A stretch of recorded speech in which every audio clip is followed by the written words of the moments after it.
recapitular. Bien.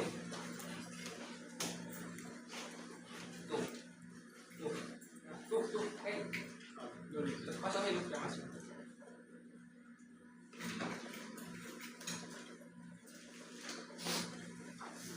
¿Qué es la cosa pasada?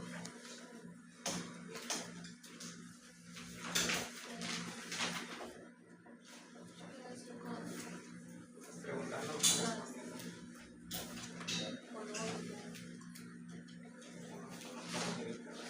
Toda una semana para leer. La última de la de hecho, dime, los pasos de la inflamación, ¿cuáles son?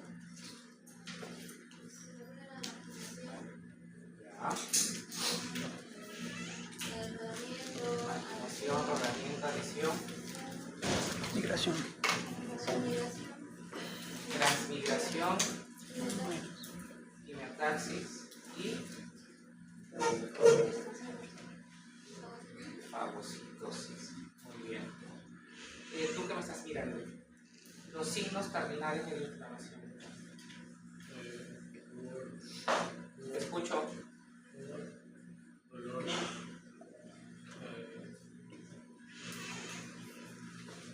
¿Qué más? ¿Cuál dos? Pérdida de conciencia. La conciencia la perdiste tú, no la inflamación.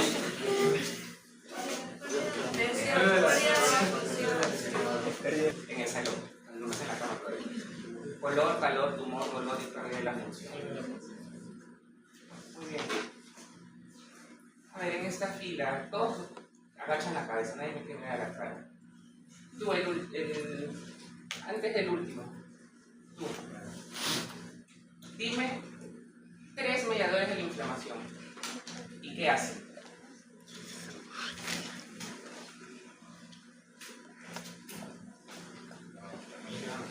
¿Qué hace la histamina?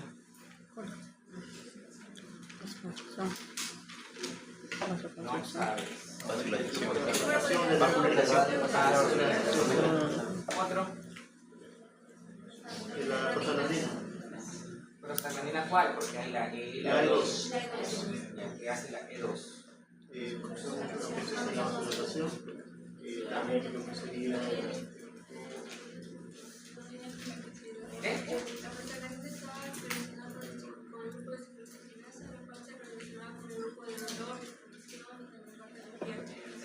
¿No? Bueno, tenemos prostaglandinas, histamina, interleuquina 1, interleuquina 6, TNF, interferón gamma y un montón. ¿Listo? Muy bien. Y bueno, entonces ya hemos hablado de que la inflamación era una respuesta frente a una noxa, ¿no? O un estímulo. No era una respuesta fisiológica que cuando se hacía grande o se hacía magnificaba mucho se volvía patológica, ¿no?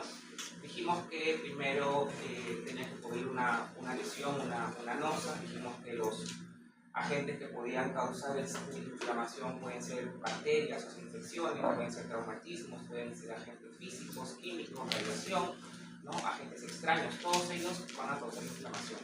Entonces, en primer lugar, la célula reconoce que ya está ocurriendo algo, ¿no? Las células, o sea, los macrófagos residentes en cierta parte del cuerpo, eso hace de que hayan cambios vasculares y cambios celulares. En cuanto a los cambios vasculares, va a haber una vasodilatación, es cierto, el endotelio se va a ensanchar para que esto haga que entre más sangre, ¿no? Eso se llama éstasis venosa, se vuelve más rojo, y al haber vasodilatación lo que vamos a ver es que por esos espacios los glóbulos blancos van a salir, ¿es cierto? Para esto los glóbulos blancos han tenido que marginarse, o sea, pegarse a la pared, empezar a rodar, se quedan pegados firmemente y después de eso atraviesan el endotelio, ¿no es cierto?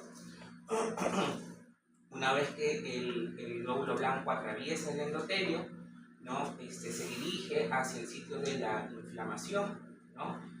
Ese proceso se llama quimiotaxis, ¿no es cierto? Porque son señales químicas, justamente son mediadores inflamatorios que producen pues, el sitio de la inflamación, que llama al glóbulo blanco, y el glóbulo blanco entonces finalmente fagocita, ¿no es cierto?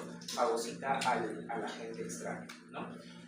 Hasta ahí nos hemos quedado y dijimos de que si es que ocurre la inflamación, como ustedes ven en el cuadro, hay básicamente 3 desenlaces. En el primero que están viendo ahí arriba a la derecha, es que el proceso inflamatorio logró pasar, fue un proceso, ¿no? La inflamación terminó, y como vemos ahí ocurren dos características importantes. Las células que fueron lesionadas se sustituyeron por células nuevas, y por lo tanto se recuperó la función normal del tejido. O sea, aquí no pasó nada. Ese es un primer parámetro, ¿sí? O un primer escenario.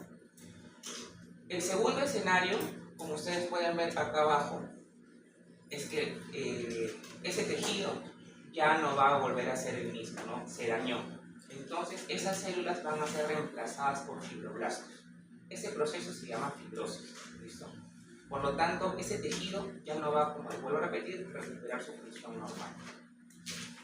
Y el tercer escenario que ustedes están viendo acá abajo es que esta inflamación va a seguir una y otra y otra y otra vez, ¿no? Se va a volver algo cíclico, ¿sí? Se va a perpetuar. Y cuando se perpetúa, entonces da origen a lo que conocemos como inflamación crónica. Pero para que haya inflamación crónica, debemos de tener en cuenta dos cosas. Uno, que el infiltrado va a variar, porque ya no vamos a encontrar moléculas nucleares, sino que vamos a encontrar mononucleares. Y cuando yo digo mononucleares, me refiero a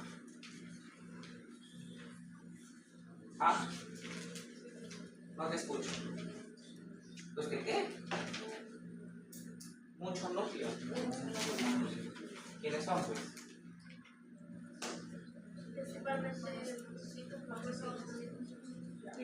Monocitos y linfocitos. Porque los monocitos luego se vuelven macrófagos. ¿Listo? Bien, entonces en la inflamación crónica yo voy a encontrar monocitos y voy a encontrar angiogénesis. ¿Qué significa eso? Que se forman nuevos vasos sanguíneos. ¿Listo? Bien, creo que hasta ahí me quedé. No sé, me avisan si es que... Les mostré este gráfico, ¿no? A ver, quiero repasar esto un ratito. Entonces...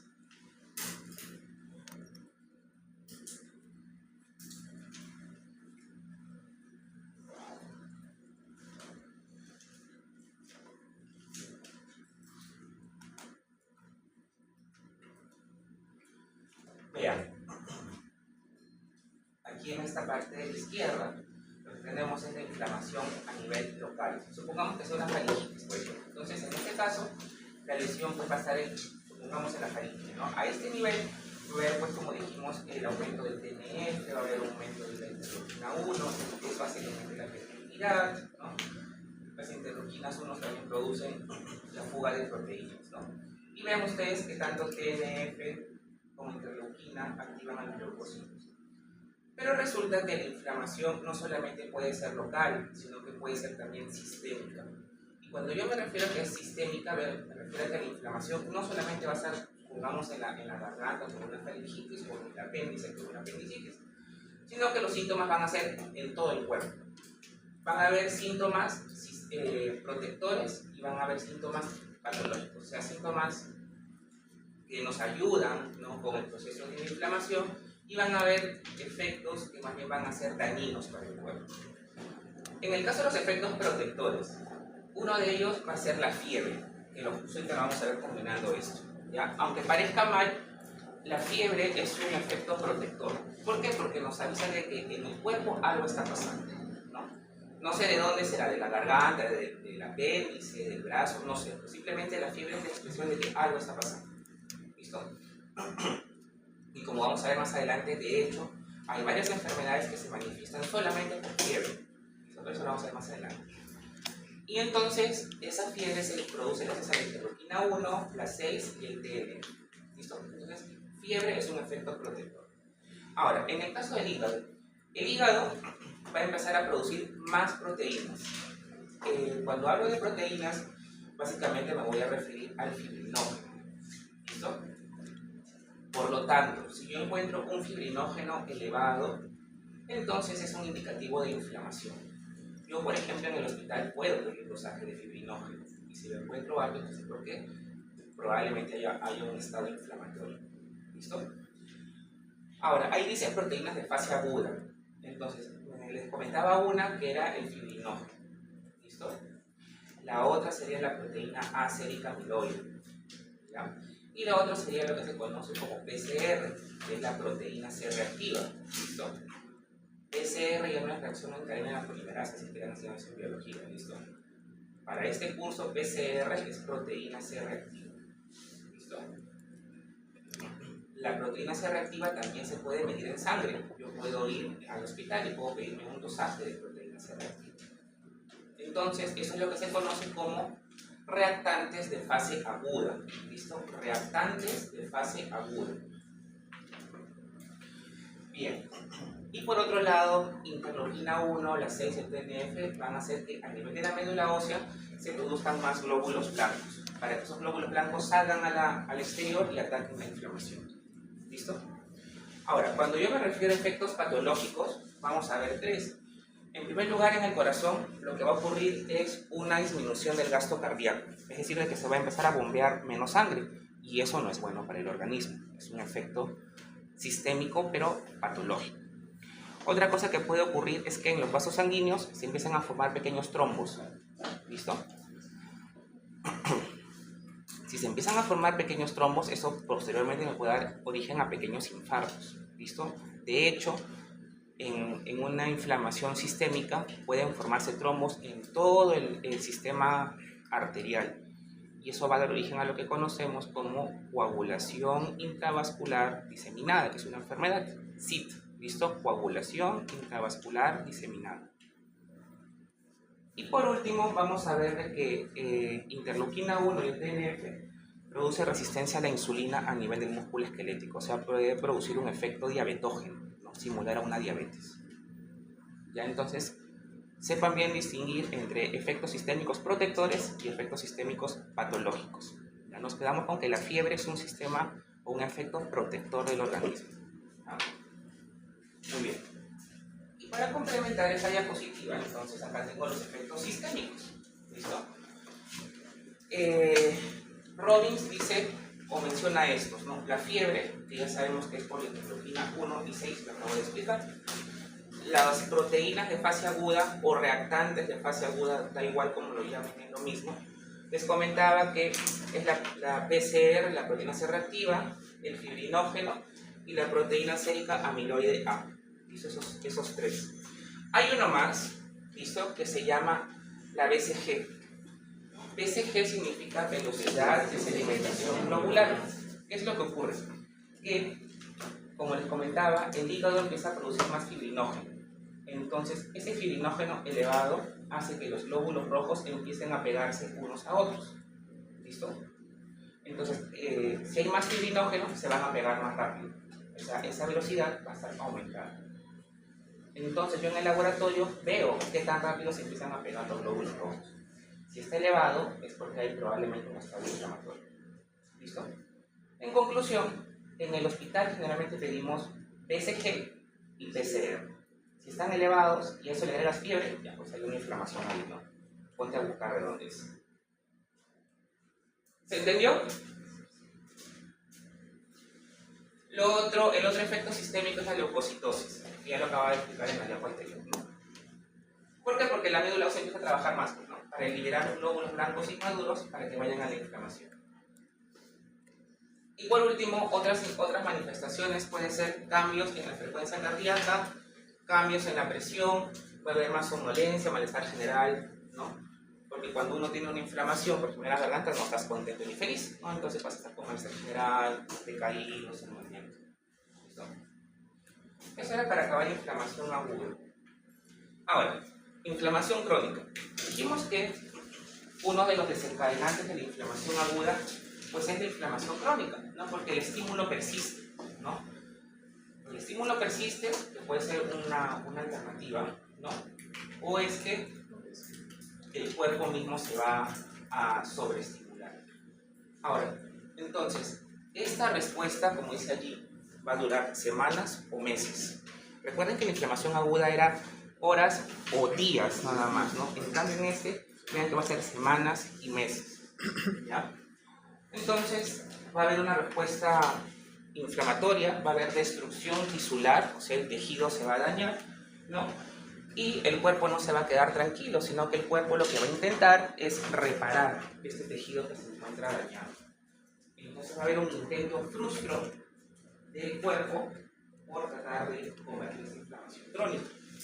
Ahora, ¿por qué puede haber una inflamación crónica? Y ustedes están viendo ahí en la pantalla cuáles son las causas.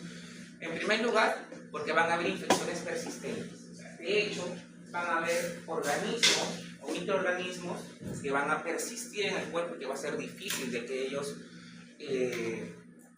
salgan del cuerpo. Por ejemplo, TBC, ¿no? ¿Cómo se llama el bacilo que produce la TBC? El bacilo de Koch, ¿no? Ese es un ejemplo de inflamación persistente. Es por eso que el tratamiento de la TBC es largo. ¿Cuánto dura?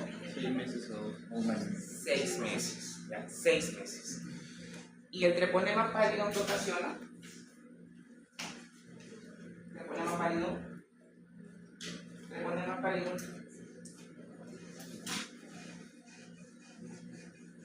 ¿Qué otra vez? Treponema pálido. ¿Alguien sabe? Sífilis. Es por eso que la sífilis, si es que no se trata, puede persistir en el cuerpo 10, 15, 20 años, ¿ah? Y te puede dar sífilis secundaria y sífilis terciaria. ¿Listo? Muy bien, entonces, una primera causa sería porque hay bacterias que son especiales, digamos así, que persisten en el cuerpo. Otra causa de inflamación crónica sería porque el cuerpo va a estar expuesto siempre al mismo agente, al agente lesivo, ¿no? Eso lo vemos, por ejemplo, con las partículas de sílice que las encontramos, por ejemplo, en las minas. Entonces, las personas que trabajan en las minas, como van todos los días, van a estar siempre expuestas a este tipo de elementos. Y eso va a ocasionar una enfermedad en el pulmón que se llama silicosis. Sería una segunda causa de inflamación crónica. Y la tercera es porque el cuerpo produce anticuerpos que reaccionan contra el mismo organismo. ¿Listo? Hay una activación inadecuada del sistema inmune, lo que va a dar origen a las enfermedades autoinmunes. O sea, se forman anticuerpos contra el mismo organismo. ¿Ya? Eso lo vemos, por ejemplo, en el asma. ¿Ya? El asma es una enfermedad inflamatoria crónica. Lo vemos en la enfermedad inflamatoria intestinal. ¿Ya? No sé si han llevado eso, pero bueno, cuando digo enfermedad inflamatoria intestinal me refiero a 2 enfermedades. Crohn, la enfermedad de Crohn y colitis ulcerativa. Estas son enfermedades inflamatorias del intestino. Y AR significa artritis reumatoide. ¿Ya? Estos son ejemplos de enfermedades inflamatorias crónicas que existen por años. Yo creo que el clásico ejemplo sería la artritis reumatoide. ¿Ya? Muy frecuente en mujeres. De hecho, el mayor número de casos es en mujeres. Bien, entonces en las características morfológicas vamos a ver de que, como les decía, que no vamos a encontrar polimorfos, vamos a encontrar mononucleares, o sea, macrófagos y monocitos. ¿Listo? Y linfocitos, vamos a escribir acá ya. Linfocitos. Otra característica es que los tejidos van a estar destruidos, ¿no? Porque el agente va a persistir, como dijimos por ejemplo en el caso de la TB, ¿no? Y por último, es que, como dijimos también, es que el cuerpo va a intentar reparar esto, ¿no? O sea, el cuerpo no se queda tranquilo, intenta reparar, pero los intentos son frustros, no son útiles. ¿Ya? Eso va a generar fibrosis y angiogénesis. ¿Ya? Ahora, si hablamos de mediadores de inflamación crónica, vamos a encontrar, básicamente, como les decía, al macrófago. ¿Listo? Al macrófago, que es el elemento dominante en la inflamación crónica. Recuerden que el monocito, cuando sale del endotelio, se deriva en macrófago. ¿Listo? Un macrófago puede vivir meses o puede vivir años. ¿Ya? Puede vivir meses o años, a diferencia de los neutrófilos, que ellos solamente viven días. ¿Ya? Estos macrófagos, como vemos ahí en la pantalla, pueden ser activados por estímulos como por ejemplo citoquinas, estímulos de toxinas bacterianas y otros mediadores químicos. Vean ustedes acá en esta figura, me interesa la parte de arriba. ¿Ya? como les decía, los macrófagos van a derivarse de los monocitos. Entonces,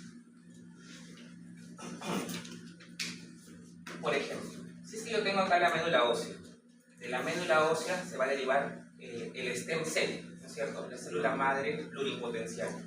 Y de este stem cell se derivan en dos líneas, ¿no es cierto? La unidad mieloide y linfoide, ¿no? Y de esa unidad linfoide pues, que van a salir pues, los monocitos, ¿no? Acá tengo yo el stem cell, el monocito, como les digo, se encuentra dentro del vaso sanguíneo y cuando sale hacia afuera se le llama macrófago. ¿Listo? Entonces voy a encontrar yo macrófagos en cualquier parte del cuerpo, macrófagos en la piel, macrófagos en el tubo digestivo, entre otras partes. ¿Listo? Pero los macrófagos o los monocitos tienen otro origen también. Por ejemplo, que cuando es a nivel embrionario, en el hígado y en el saco vitelino, se va a producir también un monocito, ¿no? Y estos monocitos van a migrar hacia células o hacia partes especiales del cuerpo y van a cambiar de nombre, como les comentaba la semana pasada, ¿no? Por ejemplo, si se encuentran en el hígado, células de Kupffer. Si se encuentran en el pulmón, macrófagos alveolares. Si se encuentran en el sistema nervioso central, microglia. ¿Listo? Entonces son dos orígenes, tanto a nivel embrionario como en la médula ósea. Y en este cuadro, lo que vamos a ver es cómo van a actuar estos macrófagos, ¿no? Porque son las estrellas o son los protagonistas de la inflamación crónica, ¿sí? Y estos macrófagos van a activarse o van a actuar mediante dos vías. Una vía, que es la vía clásica, se llama M1, y la otra es por la vía alternativa, que es la M2. ¿En qué consiste esto? Acá tenemos un macrófago, ¿listo? Entonces, este macrófago va a ser estimulado, ¿no?, por receptores tipo TLR, que los encuentro en las bacterias, ¿listo? Son las que expresan estos tipos de receptores, o por interferón gamma. Eso hace que este macrófago tenga básicamente dos acciones.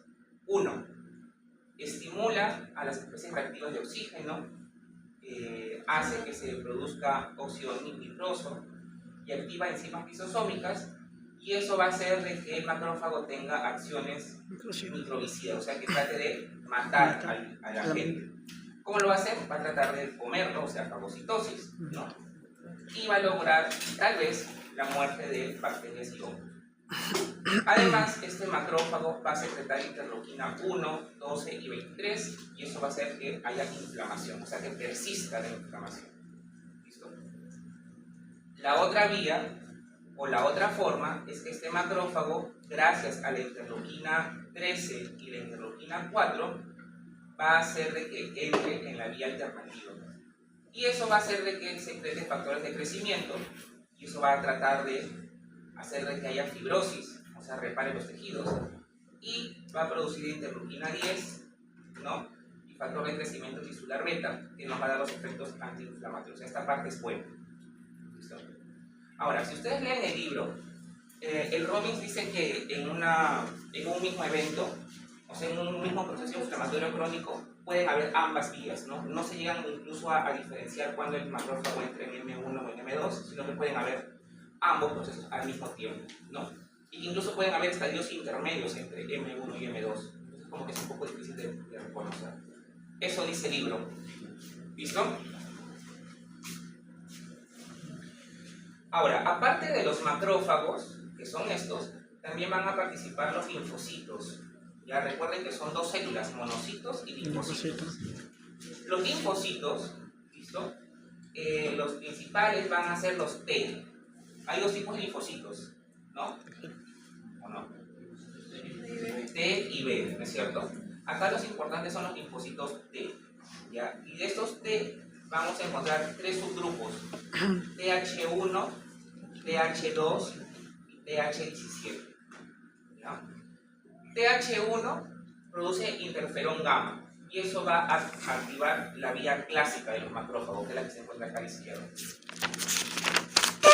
TH2 va a secretar interleuquina 4, 5 y 3, que va a activar más bien la otra vía, que es la vía alterna. ¿Ya? Y por último, los TH17 que van a secretar quimiosinas y van a reclutar monocitos. Los monocitos, los linfocitos, como les decía, vean esta figura, tenemos al TCD4. Esto se une con la célula receptora de antígeno y este CD4 va a estimular para que se produzca interferón gamma y eso hace que el monocito se active en macrófago. ¿Listo? Y este macrófago, a su vez, va a presentar antígenos al CD4. Y eso es como un ciclo, ¿no? Como un círculo. Él presenta citoquinas y este responde en secretamiento de interferón gamma. Y se repite, y se repite, y se repite. ¿Listo? Ese es el proceso que se perpetúa. Ahora, con el tiempo, ¿no? Vamos a encontrar entonces un acúmulo. ¿Listo? Un acúmulo, un intento del cuerpo de tratar de reparar esta inflamación crónica. Voy a encontrar, por ejemplo, macrófagos que se encuentran activados, voy a encontrar linfocitos, ¿no? Y voy a encontrar estas células gigantes que es la unión de varios macrófagos. ¿Listo? Es decir, que el organismo va a tratar de encapsular esta inflamación crónica. Y esto tiene un nombre especial. Se llama granuloma. Granuloma, clásico en tuberculosis. ¿Listo? Granuloma. Va a ser el intento que tiene el cuerpo para esta lesión lo va a tratar de encapsular. ¿Listo? Entonces, un granuloma va a contener, como ustedes pueden ver ahí, células gigantes, linfocitos, macrófagos, fibroblastos. ¿Listo? Muy bien. Básicamente era eso sobre inflamación. ¿Dudas?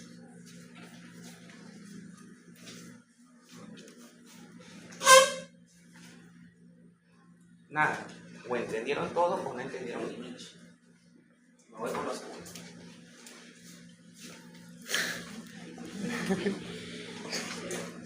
No entendieron ni mí. No hay dudas. Bueno. Interferón gamma y La segunda parte citocinas, ¿no? de la clase pasada Citocinas, era interferón. adaptación y muerte celular. ¿Listo? Entonces, cuando una célula se encuentra en un estado de equilibrio, ¿no? Ese estado de equilibrio se le llama homeostasis. ¿Listo? Muy bien. Pero siempre van a haber situaciones que van a tratar de desequilibrar ese estado de homeostasis. Por ejemplo, cuando una célula se encuentra sometida a un factor estresante, lo que va a tener que hacer la célula es adaptarse, no le queda de otra. ¿Listo? Entonces, tengo una célula normal, hay un factor estresante y voy a tener que adaptarse. Adaptarse a este nuevo estímulo, adaptarse a este nuevo factor estresante. ¿Listo? Muy bien, entonces, si la célula se llega a adaptar, enhorabuena. Pero si esta célula no se adapta, entonces va a haber una lesión a nivel celular. ¿Listo?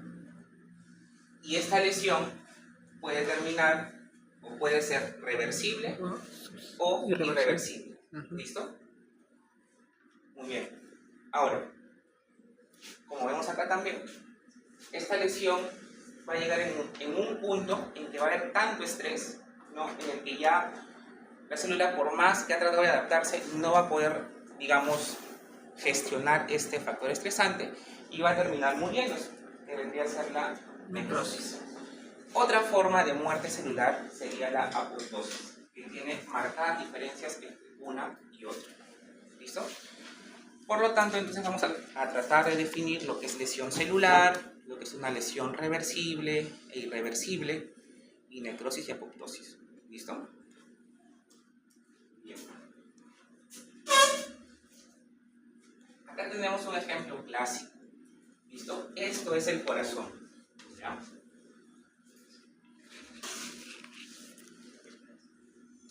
Entonces, acá tenemos lo normal, ¿no? La unidad funcional del corazón, pues, debería ser la fibra cardíaca, el miocito, ¿no es cierto? Que es parte del músculo liso, perdón, del músculo estriado, ¿no? Acá yo tengo un corte patológico del corazón, ¿no? Toda esta parte que ustedes ven es el ventrículo izquierdo. Se nota porque es mucho más grueso que y ventrículo derecho. ¿Listo? Pero supongamos que a este corazón le llega un factor estresante. Este corazón va a tener que adaptarse, sí o sí. ¿Listo? Entonces, supongamos que le llega más carga al corazón. Entonces, la respuesta que va a tener este corazón va a ser agrandarse. Ese agrandamiento cambia de nombre, se llama hipertrofia. ¿Listo? Y lo vamos a ver en esta imagen. Vean ustedes el grosor de esta pared, que es lo normal, y ahora vean ustedes el grosor de esta pared. Súper más grueso que casi no deja espacio para el huequito chiquito, ¿no? Es porque está engrosado demasiado. Es decir, de que el corazón se ha adaptado a esta nueva carga. ¿Listo? Se ha adaptado a esta nueva carga. Sin embargo, si el corazón persiste con el estímulo y no se llega a adaptar, finalmente entonces va a morir. Muerte celular. Eso se llama necrosis. Y eso va a dar origen a lo que conocemos como infarto de corazón, o infarto de miocardio. Y lo vamos a ver acá. Vean ustedes esto, y ahora vean ustedes esto. ¿Qué es lo que primero que llama la atención? El cambio de color. ¿No es cierto? Lo veo amarillo y acá lo veo negro. ¿No? Se ha necrosado. Ha muerto. No soportó. ¿Listo? Es como ustedes que están estresados con fisiopatología. O se adaptan, salen así o mueren. O ya saben, salen así o mueren. Decidan, ¿se van para acá? ¿Se van para acá? Veremos. Hipertrofia, ¿no? Veremos. Entonces, el organismo va a tratar de adaptarse frente a este nuevo estímulo. Y lo va a hacer mediante los mecanismos que ustedes ven allí, ¿no? Uno de ellos sería la hipertrofia. Es lo que acabamos de ver en la figura anterior, ¿no? La hipertrofia entonces sería el aumento de volumen. El aumento de volumen. ¿Ya tienen eso en palo? Sí. La hiperplasia Aumento de la cantidad de células. el número. ¿Listo?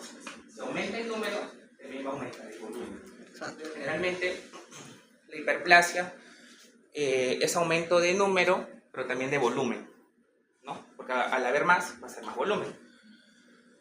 Otra forma de adaptarse de la célula es mediante la atrofia. ¿Listo? Que es la disminución del volumen y la disminución del número. Y la otra forma vendría a ser la metaplasia. ¿Listo?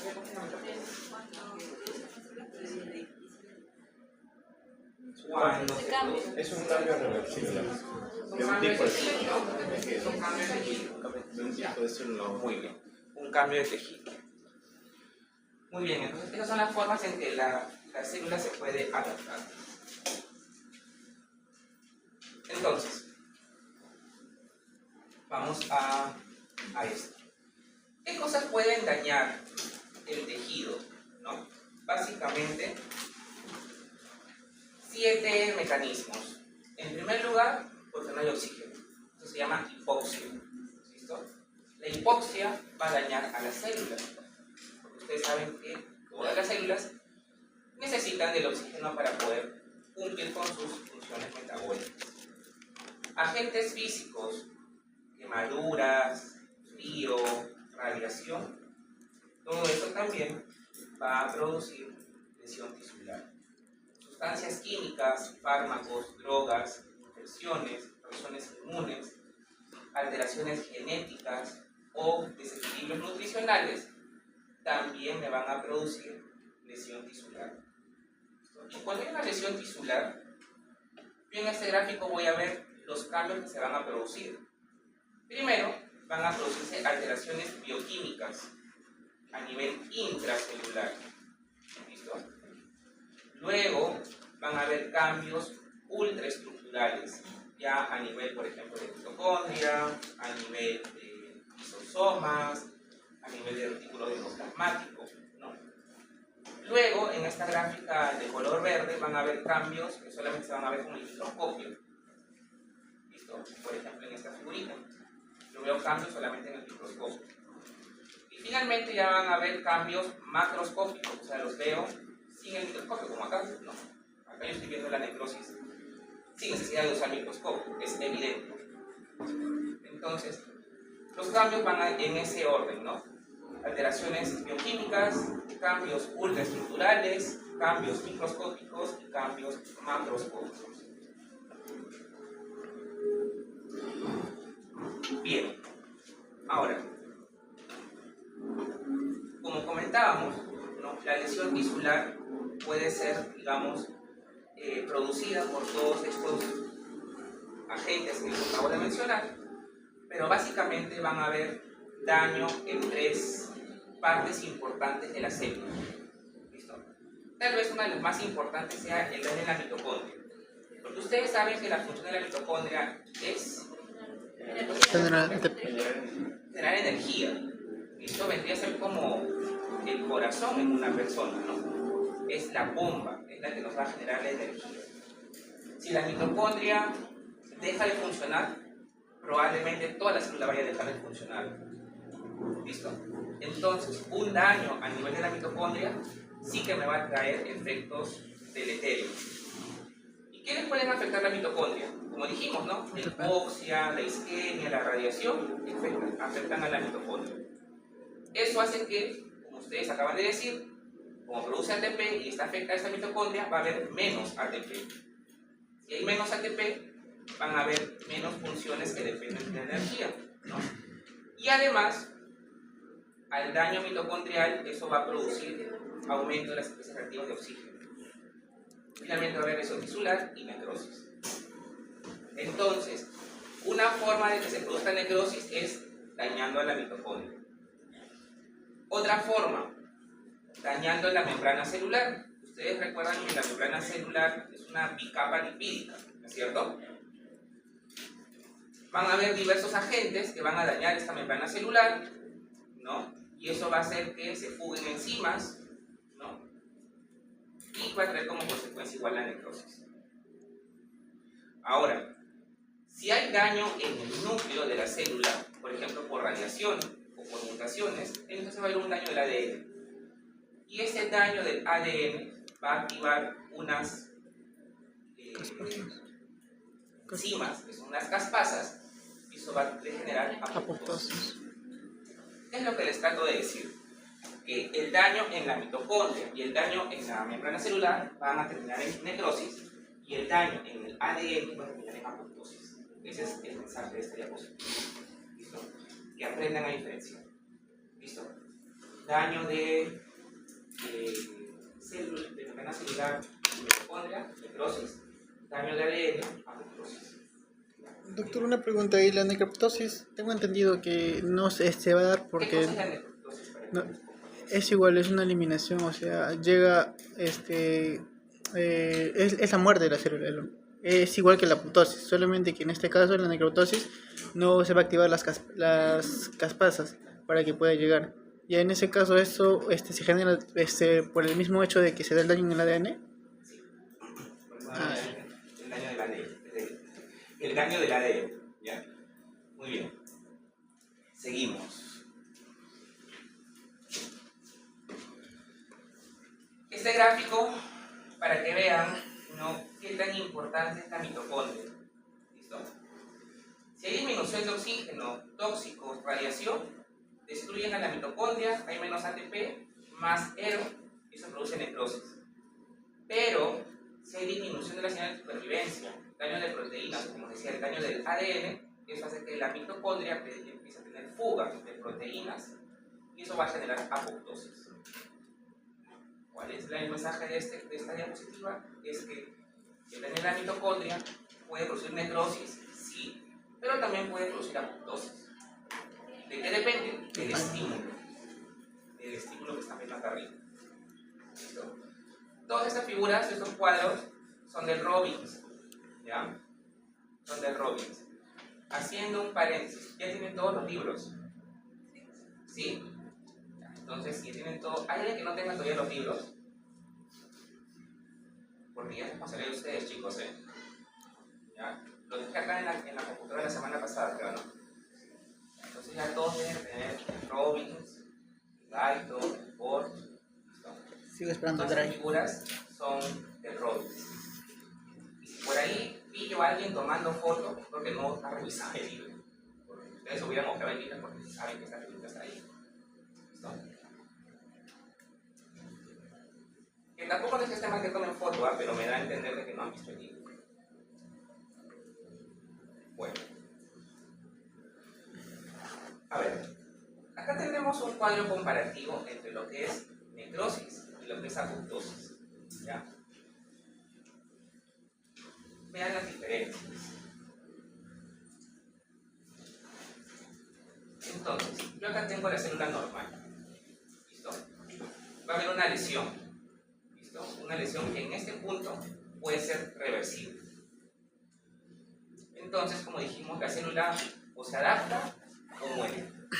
¿Listo? Y entonces van a haber cambios. Por ejemplo, va a haber una tumefacción del retículo endoplasmático.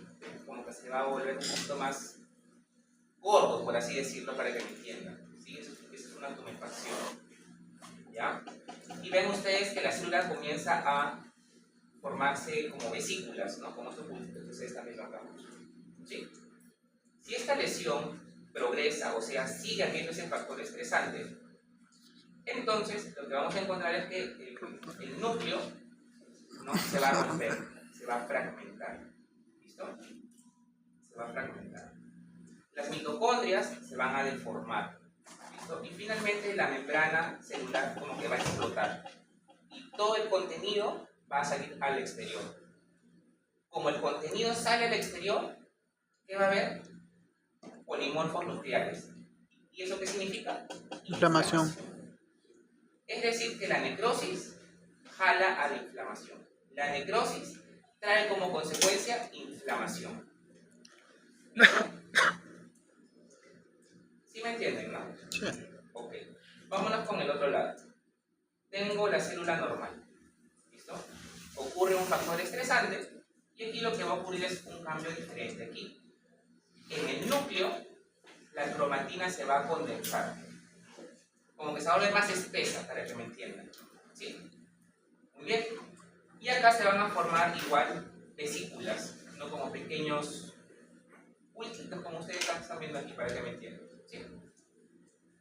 Si ese estímulo persiste, entonces, vean ustedes que lo que ocurre acá es que se va a fragmentar, ¿no? Vamos a encontrar, por ejemplo, miren acá, esta partecita tiene un poquito de la membrana celular y un poquito del núcleo. Esto se llama cuerpo apoptósico. ¿Listo? Cuerpo apoptósico. Entonces viene el fagocito, el macrófago, y se come este pedacito de la célula. Fagocitosis.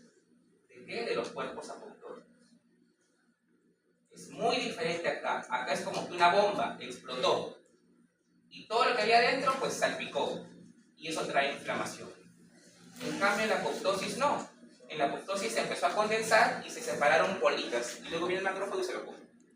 No hay como esa explosión. ¿Me entienden? Por lo tanto, la apoptosis no trae como consecuencia inflamación. Ese es un dato interesante que tienen que saber. ¿Ya?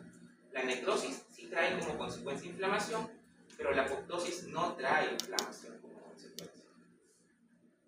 ¿Sí? Muy bien. ¿Hasta acá alguna duda? ¿No? Creo que se están quedando dormidos.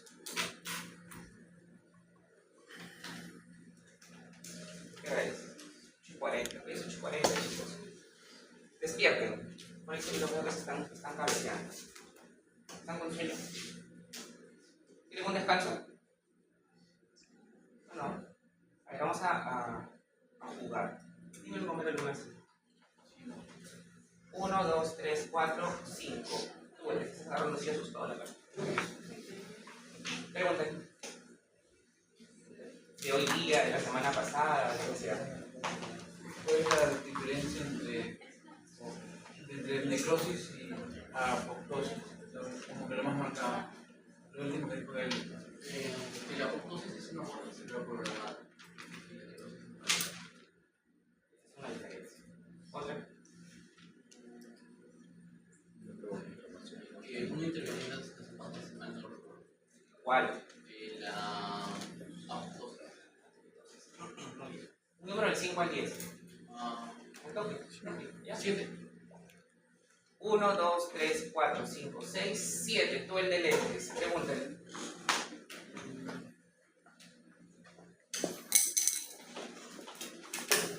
Pregúntale, te pregunto yo a ti. Vamos. A la 1. A las 2. ¿Nada?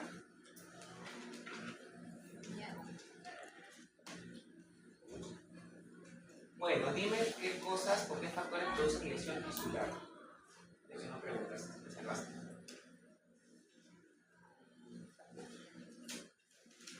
¿Qué factores producen lesión tisular? Hipoxia. Agentes físicos, radiación, alteraciones genéticas, alteraciones o deficiencias nutricionales. Muy bien. Listo, vamos con lo primero, que es la necrosis. Ya acá tienen un panorama general de lo que es necrosis, Yo me he ¿no? preguntado, ¿cuáles son los mediadores de inflamación? Es un proceso patológico, ojo, patológico, consecuencia de una lesión grave. Las causas son las mismas las que se les acabó de comentar, ¿no? Isquemia, toxinas, quemaduras, proteasas, que son enzimas, ¿listo? Que son dañinas. Lo que yo voy a encontrar en la necrosis es desnaturalización de las proteínas, ¿no? Escapa el contenido, como dije, explota, sale todo así, a lo loco, ¿listo? Inflamación, lo que les comentaba, inflamación local y la digestión enzimática de la célula. ¿No? Muy bien. Ahora, vean este cuadro. Entonces, tengo yo la célula normal. Vamos nuevamente por acá. Ya está. Tengo mi célula normal. Va a haber un factor estresante, una agresión. ¿Listo? Entonces, esta lesión celular en este momento es reversible, pero ya va a producir cambios, ¿no? Dijimos, se hincha el retículo endoplasmático, las mitocondrias, ¿no? Se forman grumos de cromatina y empiezan a haber vesículas, ¿sí? Si es que esta célula no pudo tolerar el efecto o el factor estresante, se va a morir. ¿Listo? Ahora, una pregunta interesante sería en que, yo lo leí en el libro ayer, es que en qué punto, en qué momento ya la lesión se vuelve reversible a irreversible. ¿Qué evento tiene que ocurrir para que ya digas, no, esta célula ya no puede más? Daño en el ADN. Daño del ADN puede ser uno. Daño mitocondrial. Daño de la mitocondria. Cuando la mitocondria está dañada, ya fue. ¿Y qué otra cosa más? Piensen. Aparte de la mitocondria, ¿qué más tiene que estar dañado para que tú digas, ya fue? Membrana plasmática. La membrana celular. No sé. Daño de la mitocondria y daño de la membrana celular son puntos ya de irreversibilidad. Cuando están dañados esos dos, ya no hay forma. ¿Listo? Entonces, cuando ya no hay más por hacer, la célula va a morir. Entonces, como dijimos, ocurre la necrosis, ¿no? Hay una condensación nuclear, las mitocondrias se encuentran hinchadas, amorfas, la membrana celular pues ya no responde más y, como dijimos, se fragmenta, ¿no? Explota, por así decirlo. ¿Sí? Muy bien. Entonces, al explotar, ¿no? Van a liberar hacia el exterior sustancias, ¿listo? Sustancias como por ejemplo ATP, como por ejemplo ácido úrico, y esas sustancias que libera hacia afuera se van a llamar DAM. ¿Qué significa eso? Patrones moleculares asociados a daño. Está en inglés, ¿ya? DAM. Patrones moleculares asociados a daño. ¿Ya? Recuerden eso porque cuando hablemos de shock vamos a encontrar los PAM, otra cosa, pero no los voy a marear todos. Solamente necesito que aprendan lo que es DAM. Vamos a encontrar varias formas de necrosis, ¿no? Que son, como ustedes pueden observar, son visibles macroscópicamente, ¿no? Voy a encontrar, por ejemplo, la necrosis coagulativa. En este tipo de necrosis, ¿no? Vamos a ver que la forma, o sea, la arquitectura del órgano se encuentra preservada, ¿no? Yo lo veo acá. ¿Qué órgano creen ustedes que es esto? Hígado. hígado muy chiquito, ¿no? Un vaso. Vaso. Miren el color. Este es un vaso. ¿Listo? Páncreas no es así. Este es el vaso. Este es un infarto de vaso, ¿ya? Vean que la forma se mantiene, ¿no? Y está bien marcada el área de necrosis. ¿Ya?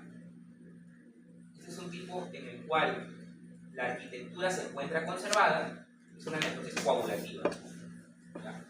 Los nombres están un poco desfasados, o sea, son nombres antiguos que se han quedado ya así, ¿no? La necrosis licuefactiva, ¿listo? Se caracteriza porque aquí sí va a haber digestión de las células, ¿no? Entonces, como va a haber una digestión de las células muertas, se va a transformar el tejido en un líquido viscoso, ¿ya? Entonces, este material necrótico se va a tornar amarillento, que van a haber glóbulos blancos y se va a conocer y se va a formar lo que conocen como pus. ¿Listo? La pus no es nada más que glóbulos blancos que se han muerto. ¿Listo? Neutrófilos, específicamente. ¿Dónde encuentra ese tipo de necrosis?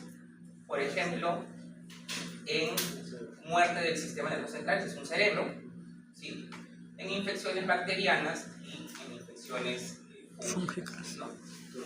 Un ejemplo para que ustedes puedan entender sería, por ejemplo, cuando tienen un granito, ¿no les ha salido el reventado ahí la pus?